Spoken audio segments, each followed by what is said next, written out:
இணைந்திருக்கிறோம் நேர்களே, வணக்கம். தமிழ் ஒலி நிகழ்ச்சியூடாக நிகழ்ச்சியிலே ஒரு தலைப்பு பகுதியை சந்தித்திருக்கிறோம். இன்றைக்கு தலைப்பு பகுதி எதை பற்றி போக போகிறோம் என்றால், நாங்கள் நேற்று கூட அதை பற்றி கொஞ்சம் கருதினோம். இந்த வெப்பநிலை சார்பாக அன்றைக்கு இந்த வெயில் காலங்கள் வந்து விட்டது. இந்த முதல் 8 மாதங்களும் எங்களுக்கு எப்படியும் வெயில் காலமாக தான் இருக்க போகுது. அது இந்த 6 மாதங்கள் கடுமையான வெயிலாக இருக்க போகிறது.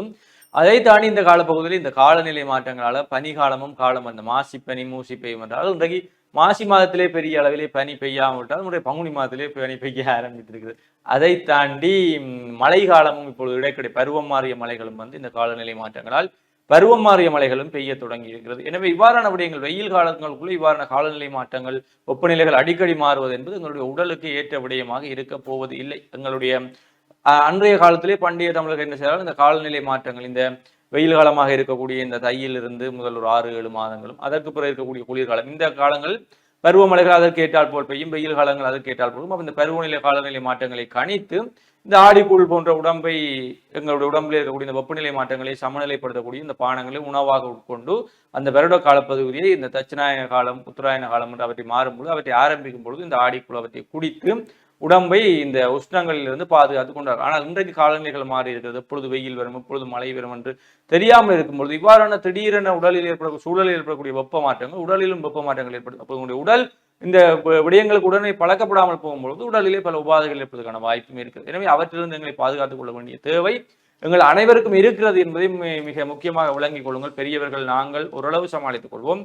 வீட்டில் இருக்கக்கூடிய சிறியவர்கள், முதியவர்கள், நாங்கள் ஏழு உறவுகள், கர்ப்பிணி தாய்மார்கள் அவர்கள் இந்த விடயங்களிலே மிக கவனமாக இருந்து கொள்ளுங்கள் என்பதையும் குறிப்பிடுவோம். அதே போல வெயில் காலம் அதிகரித்தால் அங்கும் இனி வறட்சி நிலைமை உருவாகும், நீர் அதிக அளவு பெருக வேண்டியிருக்கும். நேற்றைய தினம் கூட பத்திரிகைகளே இந்த காலங்களிலே அதிகளவான நீரை மக்கள் உள்ளெடுக்க வேண்டும் என்று கூறினார்கள். எனவே நீரின்றி அமையாத உலகம் என்பது கூட நாங்களும் நீரை குடித்துக் கொள்வோம். இந்த காலங்களில் எங்கள் உடம்பை வறட்சி அடையாமல் பார்த்துக் கொள்ள வேண்டும். இந்த ரீஹைட்ரேஷன் என்று கூறுவார், உடலிலே வறட்சி தன்மை ஏற்படுவதை தவிர்த்துக் கொள். உடலில் வறட்சி தன்மை ஏற்பட்டால் அது மிகப்பெரிய விளைவுகளை எல்லாம் ஏற்படுத்தக்கூடிய வாய்ப்புகள் இருக்கு. எனவே உங்களுக்கு தேவையான அளவு நீரை இந்த காலங்களிலே பருகிக் கொள்வோம். குறைந்த அளவு எங்களுக்கு ஒரு 5 லிட்டர் நீராவது ஒரு நாளுக்கு நாங்கள் பருகி கொள்ள வேண்டும் என்பதையும் கூறிக்கொள்கிறோம். அதைத்தாண்டி இந்த 11 மணி தொடக்கம் 9 மணி தொடக்கம் 11 மணி இந்த கால பகுதியில் நீர் குடிப்பதை கொஞ்சம் குறையுங்கள் என்று கூட இந்த சித்த மருத்துவ பகுதியிலேயே கூறுகிறார்கள்.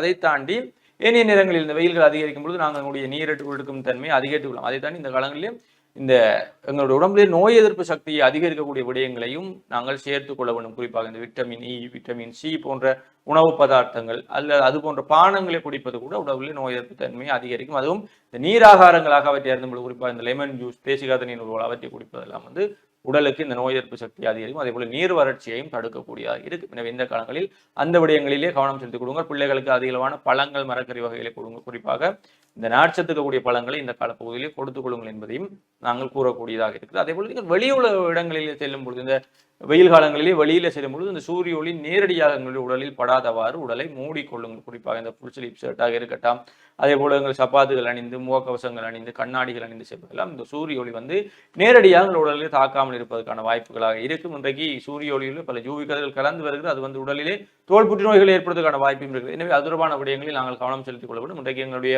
உடலிலே இந்த வெப்பத்திலிருந்து பாதுகாப்பாக பல வகை கிரீம்கள், இந்த முகப்பூச்சுகள் எல்லாம் வந்திருக்கிறது. அதில் அங்கீகரிக்கப்பட்ட இந்த தர நியமங்களை கேட்டு அங்கீகரிக்கப்பட்ட இந்த சூரிய ஒளியிலிருந்து எங்களை பாதுகாக்கக்கூடிய இந்த முகப்பூச்சுகள், அந்த தோல் பூச்சு வகைகள், அந்த கிரீம் என்று கூறுவார்கள், சன்கிரீம், இவற்றை பயன்படுத்துவதன் மூலம் நாங்கள் எங்களை பாதுகாத்துக் கொள்ளக்கூடியதாக இருக்குது. அதை தாண்டி இந்த குளிப்பது, முகம் கழுவது, உடலை குளிர்மையாக வைத்துக் கொள்வதிலும் இந்த காலங்களிலே தேவைப்படக்கூடிய ஒரு விடயமாகவே இருக்குது. அதே போல காலை வழியிலே அதிக பனி, தொடர்ச்சியாக வெயில் அதிகரிப்பெல்லாம் இந்த தொண்டை பகுதியில் வறட்சி அல்லது வறட்டு இருமல் போன்றதுக்கும் காரணமாக அமைகிறது. எனவே அது தொடர்பான விடயங்களையும் கவனத்தில் செலுத்திக் கொள்ளுங்கள் என்பதையும் நாங்கள் இந்த நிகழ்ச்சியூடாக கூறிக்கொள்ளக்கூடியதாக இருக்கிறது. இந்த வெயில் அதிகரிக்கக்கூடிய இந்த காலங்களில் இந்த விடயங்களில் மிக கவனம் எடுத்துக் கொள்ளுங்கள். இனி பாடசாலை ஆரம்பிக்க போகிறது, பரீட்சைகள் விடுமுறைகள் முடிந்து பாடசாலை ஆரம்பிக்க போகுது. எனவே பாடசாலை மாணவர்கள் இந்த மத்தியான வெயில் காலம் வீட்டை வருவார்கள். அவர்களையும் கவனத்தில் எடுத்துக் கொள்ளுங்கள். தொப்பிகளை அணிந்து செல்ல அனுமதியுங்கள். அதே போல அவர்கள் இந்த வெயிலிருந்து அவர்கள் பாதுகாக்க தொப்பிகள், குடைகளை கொடுத்து அனுப்புங்கள். அப்படியான விடயங்களையும் செய்து கொள்ளுங்கள் என்பதையும் கூறிக்கொள்கிறோம். கூட்ட நெரிசலான இடத்தில் இந்த சுவாச பிரச்சனைகள் இருப்பவர்கள் இந்த வெயில் காலங்களில் அதிகமான வேர்வைகள் வரும், துர்நாற்றங்கள் தோணும். அதே போல கூட்ட நெரிசல்களுக்குள் மூச்சு விட முடியாமல் இந்த வெயில் காலங்களிலேயும் பலர் மயங்கி விழுகிற சம்பவம், வயோதிபர்கள் பலர் மயங்கி விழுந்து இறக்கின்ற சம்பவங்கள் எல்லாம் நாங்கள் பத்திரிகைகளாக பார்த்துக்கொள்ளும். எனவே இவ்வாறான விடயங்களிலும் கவனம் செலுத்திக் கொள்ளுங்கள்.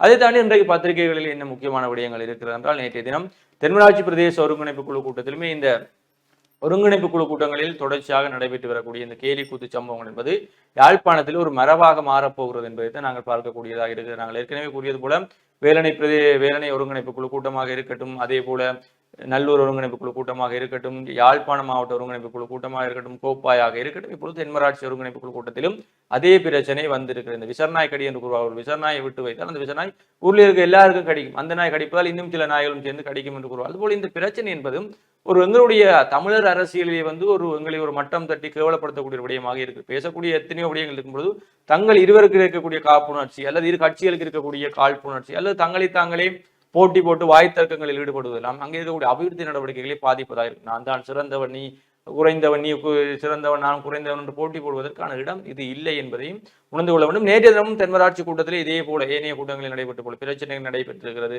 வாய்த்தர்க்கங்கள் அதிகரித்திருக்கிறது, தேவையற்ற விடயங்கள் கலைக்கப்படும். எனவே அங்கே இருக்கக்கூடிய பொதுமக்கள் அமைப்பினர் தயவு செய்து பயனுள்ள விதத்திலே கூட்டங்களை நடத்துங்கள் என்று கோரிக்கையை கூட முன்வைத்திருக்கிறார்கள். இது தொடர்பிலே அரசியல்வாதிகள் சிந்திப்பது என்பதை தாண்டி பொதுமக்கள் நாங்கள் சிந்திக்க வேண்டும். வாக்காளர்களாக இருக்கக்கூடிய நாங்கள் அடுத்த ஒரு தேர்தல் வரப்போகுது, அவ்வாறான இடங்களில் தயவு செய்து சிந்தித்துக் கொள்ளுங்கள். என்றால் எல்லாருமே சிரிக்கிறார்கள். இன்றைக்கு இந்த பகுதிகளெல்லாம் இலங்கைக்குள் மாத்திரம்தான் இந்த செய்திகள் பரவுகிறது என்றால் இல்லை, அது நிச்சயமா எல்லா இடங்களுக்கும் பரவுகிறது. வெளிநாடுகள் இருக்கக்கூடிய சிரிக்கிறார்கள். தமிழ்நாட்டு அரசியலை பார்த்து நாங்கள் சிரித்த காலமும் இன்றைக்கு எங்களுடைய அரசியலை பார்த்தும் அவர்கள் சிரிக்கிற காலத்திற்குள் நாங்கள் வந்து விட்டோம் என்பது அவ்வளவு ஒரு கேவலமான நிலையிலே தமிழர் அரசியல் போய்கொண்டிருக்கிறது என்பதை பாருங்கள். இது இன்றைக்கு வடக்கை தாண்டி மிக விரைவில் கிழக்கு நாட்டின் ஏனைய பகுதிகளுக்கு இப்படி அரசியல் பிரகடனம், அரசியல் ஒரு முன்மாதிரி ஒன்று பரவுவதற்கான வாய்ப்பும் இருக்கிறது என்பதையும் புரிந்து கொள்ளுங்கள். அதே போல அடுத்து வரக்கூடிய இளந்தலைமுறை அரசியல்வாதிகளும் அரசியல் இளைஞர்களும் இந்த விடயங்களில் உங்களை இதே முன்னுதாரணமாக எடுத்து உங்களுடைய அரசியலை முன்னெடுக்காதீர்கள் என்பதையும் நாங்கள் கூறிக்கொள்கிறோம். நிச்சயமாக தான் ஹரியரன், இந்த காலநிலை மாற்றம் தொடர்பாக நீங்கள் கூறிய விடயங்கள் உண்மையான ஒரு விடயம். அதிலும் குறிப்பாக இந்த வடகொரியாவில் ஏற்பட்டிருக்கக்கூடிய மற்றும் தென் கொரியாவில் ஏற்பட்டிருக்கக்கூடிய இந்த காட்டு தீ என்பது 1000 வருடங்கள் பழமையான ஒரு விகாரையை அழித்திருக்கிறது. அதை விட இன்னும் ஒரு பழமையான விகாரை ஒன்றையும் அதிகம் சேதப்படுத்தி இருக்கிறது என்ற தகவல்களையும் நாங்கள் பார்க்கக்கூடியதாக இருந்தது.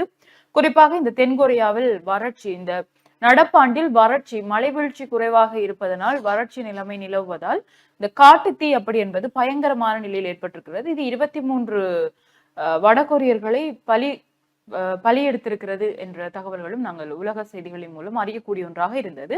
இப்படி இருக்கின்ற பொழுது குறித்த அந்த நாட்டிற்கு இது வெறும் உயிரிழப்பு சேதம் அப்படி என்பதை தாண்டி ஒரு கலாச்சார அழிவுக்கும் இந்த காட்டுத்தீ என்பது கொண்டு போய் நிறுத்தி இருக்கிறது என்ற செய்திகளையும் காணக்கூடியதாக இருக்கிறது.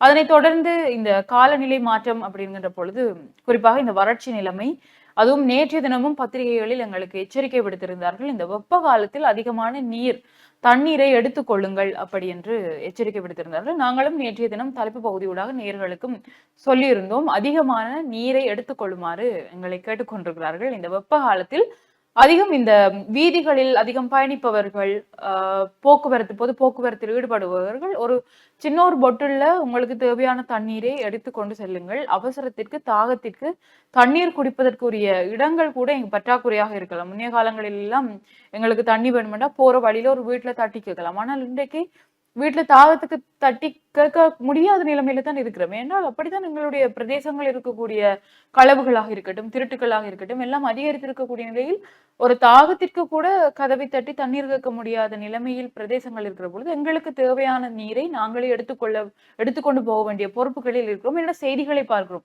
அதிகரித்திருக்கக்கூடிய வெப்பத்தால் மயங்கி விழுந்திருக்கிறார்கள், வீதிகளில் மயங்கி விழுந்திருக்கிறார்கள், பொது போக்குவரத்துகள் ஈடுபடுபவர்கள் மயங்கி விழுந்திருக்கிறார்கள் என்ற பொழுது தயவு செய்து இந்த முதியவர்கள், சிறுவர்கள், கர்ப்பிணி பெண்கள் எல்லாருமே உங்களுக்கு தேவையான தண்ணீரை நீங்கள் வீட்டிலிருந்து எடுத்துக்கொண்டு செல்லுங்கள். அதை விட இன்னும் ஒரு விடயம், இந்த குறிப்பாக 16-17 வயது மாணவர்கள், நேற்று தான் பத்திரிகைகளில் செய்தி ஒன்று பார்த்திருந்தோம். 16-17 வயது மாணவர்கள் அதிகம் இந்த மனச்சோர்வு, மன உளைச்சலுக்கு உள்ளாகிறார்கள் அப்படி என்று. அதே போன்று இன்றைய பத்திரிகைகளின் செய்திகளில் மாணவர்கள் அதிகம் தூக்கமின்மையால் பாதிக்கப்படுகிறார். அதுவும் குறிப்பாக 16-17 வயது மாணவர்கள் 4 மணித்தியால நித்திரைகள் மட்டுமே அவர்களுக்கு கிடைக்கக்கூடியதாக இருக்கிறது அப்படி என்ற ஒரு விடயத்தை பார்த்திருந்தோம். அதுவும் குறிப்பாக இந்த 16-17 வயது மாணவர்கள் குறிப்பிட்ட இந்த வயதெல்லைக்குள் இருப்பவர்களும் அதிகம் வீதி விபத்திற்கு உள்ளாகிறார்கள் அப்படி என்ற ஒரு விடயமும், அதிகம் இந்த காப்போது சாதாரண பரீட்சை தொடர்பான அழுத்தங்களும் அவர்கள் மீது பயன்படுத்தப்படுவதோடு பலர் ஆசிரியர்களால் தண்டிக்கப்படுவது, பல பருவ மாற்றங்களால் பல பிரச்சனைகளை எதிர்கொண்டு வருகிறார்கள். இப்படி பல பிரச்சனைகள் அந்த வயது பிரிவிற்குள் வருகின்றதால் அவர்கள் பல மனச்சோர்வு, மன அழுத்தங்களுக்கு உள்ளாகிறார்கள். அதையும் விட பெரிய பிரச்சனையாக இருப்பது தூக்கமின்மை அப்படின்ற ஒரு விடயத்தையும் இந்த செய்திகளின் ஊடாக நாங்கள் பார்க்கக்கூடியதாக இருந்தது. உங்கள் வீடுகளிலும் அந்த பருவங்களில் பிள்ளைகள் இருந்தால் அவர்களுடன் கொஞ்சம் மனம் விட்டு பேசினாலே பல பிரச்சனைகள் தீர்க்கக்கூடியதாக இருக்கும்.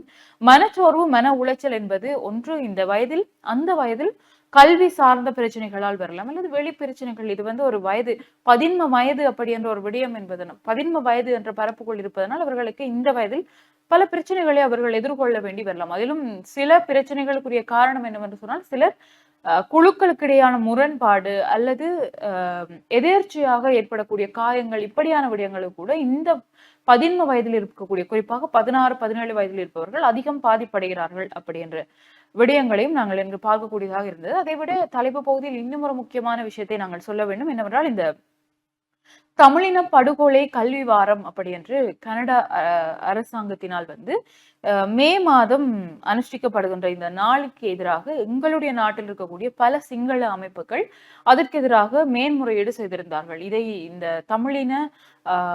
தமிழ் இன படுகொலைகளுக்கு எதிராகவும் தமிழின அழிப்புக்கு எதிராகவும் இந்த தினத்தை கனேடிய அரசாங்கம் அனுஷ்டிக்கப்படுகின்ற நிலைமையில் எங்களுடைய நாட்டில் இருக்கக்கூடிய பல சிங்கள அமைப்புகள் அதற்கு எதிராக மேன்முறையீடு செய்திருக்கக்கூடிய நிலையில் அந்த மேன்முறையீட்டு வழக்கு தள்ளுபடி கனடிய அரசாங்கத்தினால் தள்ளுபடி செய்யப்பட்டிருக்கிறது. தொடர்ந்தும் இந்த தமிழின படுகொலை கல்வி வாரம் கனடிய அரசாங்கத்தினால் அனுஷ்டிக்கப்படும் அப்படி என்பதை அந்த அரசாங்கம் உறுதிப்படுத்தியிருக்கக்கூடிய இந்த நிலையில் சர்வதேச ரீதியில் தமிழ் மக்களுக்குரிய நீதிக்கான குரலாக இருக்கட்டும், சர்வதேச ரீதியில் இருக்கக்கூடிய நாடுகளின் நகர்வு என்பது இலங்கை என்ற நாட்டின் குறித்த படுகொலைகளில் ஈடுபட்டவர்களாக இருக்கட்டும், தமிழின அழிப்பில் ஈடுபட்டவர்களாக இருக்கட்டும், அவர்களின் பொறுப்பு கூறலை அதிகரிக்க செய்யக்கூடிய ஒரு விடயமாக இருக்கிறது. அதுவும் குறிப்பாக பிரிட்டன் எடுத்திருக்கக்கூடிய இந்த நடவடிக்கைகள் இப்படித்தான் சர்வதேச ரீதியிலும் சரி, இலங்கை ரீதியிலும் சரி செய்திகள் இடம்பெற்றிருக்கிறது. ஹரியன், நிச்சயமாக இந்த விடயங்கள்லாம் இன்றைக்கு நாங்கள் இந்த காலநிலை மாற்றம் தொடர்பாக பத்திரிகை தொடர்பான விடயங்களாக பேச வேண்டியிருக்கு. அதை தாண்டி இன்றைய தினம் நீங்களும் உங்களை இன்றைக்கு சந்திக்கலாம். இன்றைய தினம் மானிப்பாய் மருதடி ஆலயத்தினுடைய மகோத்சவம் ஆரம்பித்திருக்கக்கூடிய இன்றைய தினத்தில் அங்கே மாலை திருவிழா நிறைவேற்ற பிறகு நாங்கள் எங்களுடைய குழுமத்தோடு பட்டிமன்றத்தையும் அங்கே நிகழ்த்தி இருக்கிறோம். எனவே நேரம் உள்ளவர்கள் நீங்களும் அங்கே பட்டிமன்ற நிகழ்ச்சியை கண்டு கழிக்கலாம் என்று கூறிக்கொண்டு நாங்கள் உங்களிடமிருந்து விடைபெற்று செல்ல போகிறோம். மற்றும் ஒரு நிகழ்ச்சியில் உங்களை சந்திக்கும் வரை உங்களிடமிருந்து விடைபெற்று செல்லும் நான் என்று உங்கள் அன்பின் கரிகரன் மற்றும் ஹார்த்தியாயினி. நன்றி.